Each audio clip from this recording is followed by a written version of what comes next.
They said the first child spoke backwards, not babbling, not mimicking, speaking. Clear words reversed, like a prayer dragged through a mirror. Her mother swore it was nothing. Fever, bad air, the kind that creeps in from the marshes when the night stays too still. But the neighbors heard it too. They stood outside the thin walls, holding their breath, listening as the child whispered things no one could understand, and yet somehow felt. That was enough. The village had rules for this, old rules, older than memory, older than reason, passed down in hushed voices and sharpened with every retelling. Find the witch, burn the witch, survive. They gathered in the meeting hall at dawn, faces pale, eyes hollow from a night without sleep. No one said the word psyker. That word belonged to a wider, more terrible understanding. Out here, cut off from everything, they used simpler language. Witch. The first accusation came quickly. It always did. A boy named Halleck, no older than 12, pointed at the child's mother, said he saw her speaking to shadows behind her house, said the shadows answered. The mother denied it. Of course she did. They always did. Denial was part of the pattern, just like the tears, just like the pleas. The hunters, if they could be called that, nodded gravely. This was expected. Guilt rarely announced itself plainly. They took her anyway. The tests began. There were many. If she bled, she was human. If she did not, she was a witch. If she prayed, she might be hiding something. If she refused, she was hiding something. If she wept, it was deception. If she did not, it was proof.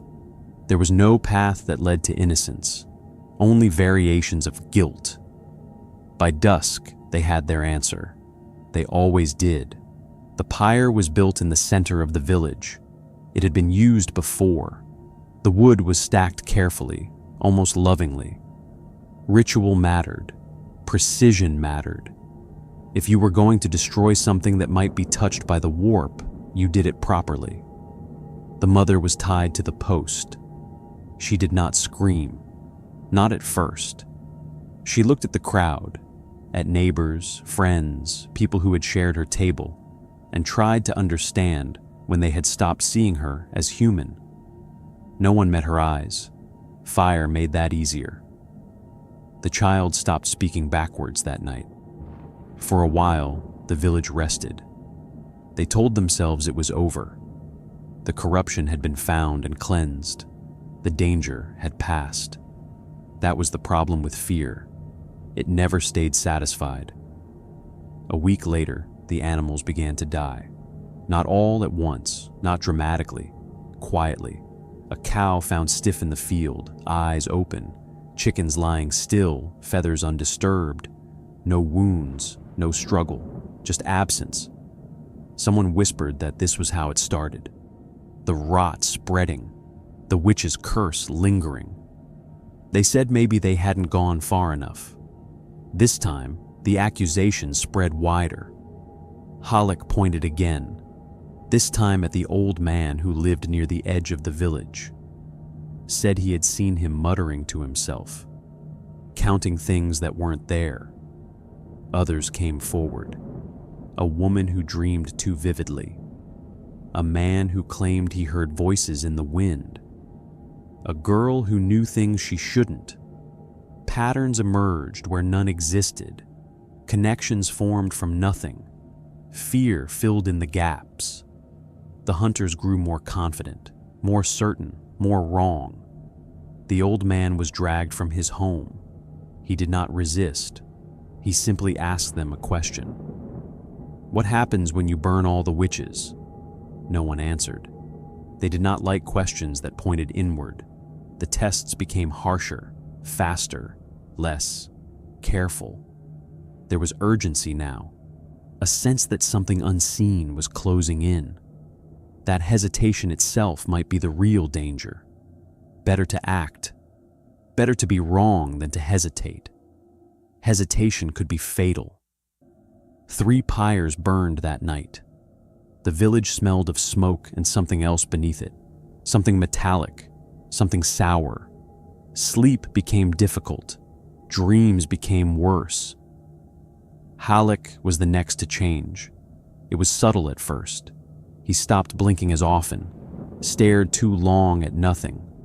When he spoke, there was a delay, as if something inside him had to decide whether the words were allowed. They noticed. Of course they did. This was a village trained to notice. He was brought before the hunters. The same questions, the same tests, the same inevitable path. But this time, something was different. When they cut his palm, he did not bleed immediately. There was a pause, a heartbeat where reality seemed uncertain. Then the blood came. Too late, they had already seen enough. Halleck did not deny it. He did not plead. He only smiled, not with joy, not with malice, with recognition, as if he finally understood something the rest of them did not. "You're looking the wrong way," he said. That unsettled them more than any scream could have. They burned him anyway, because that was what they did, because that was all they knew. The fires did not stop the dreams. They did not stop the whispers. If anything, they grew louder. Now everyone heard them. Not clearly, never clearly, just enough to feel them pressing at the edges of thought, like something trying to remember how to exist. The hunters met again, fewer now, more tired, more afraid. They reached a conclusion, a necessary one. The corruption was deeper than they thought. It wasn't just a few witches. It was everywhere, in everyone. There was a kind of relief in that, a terrible, final clarity. If the infection was total, then the solution was simple. Not easy, but simple. They built the largest pyre yet. Not in the center this time.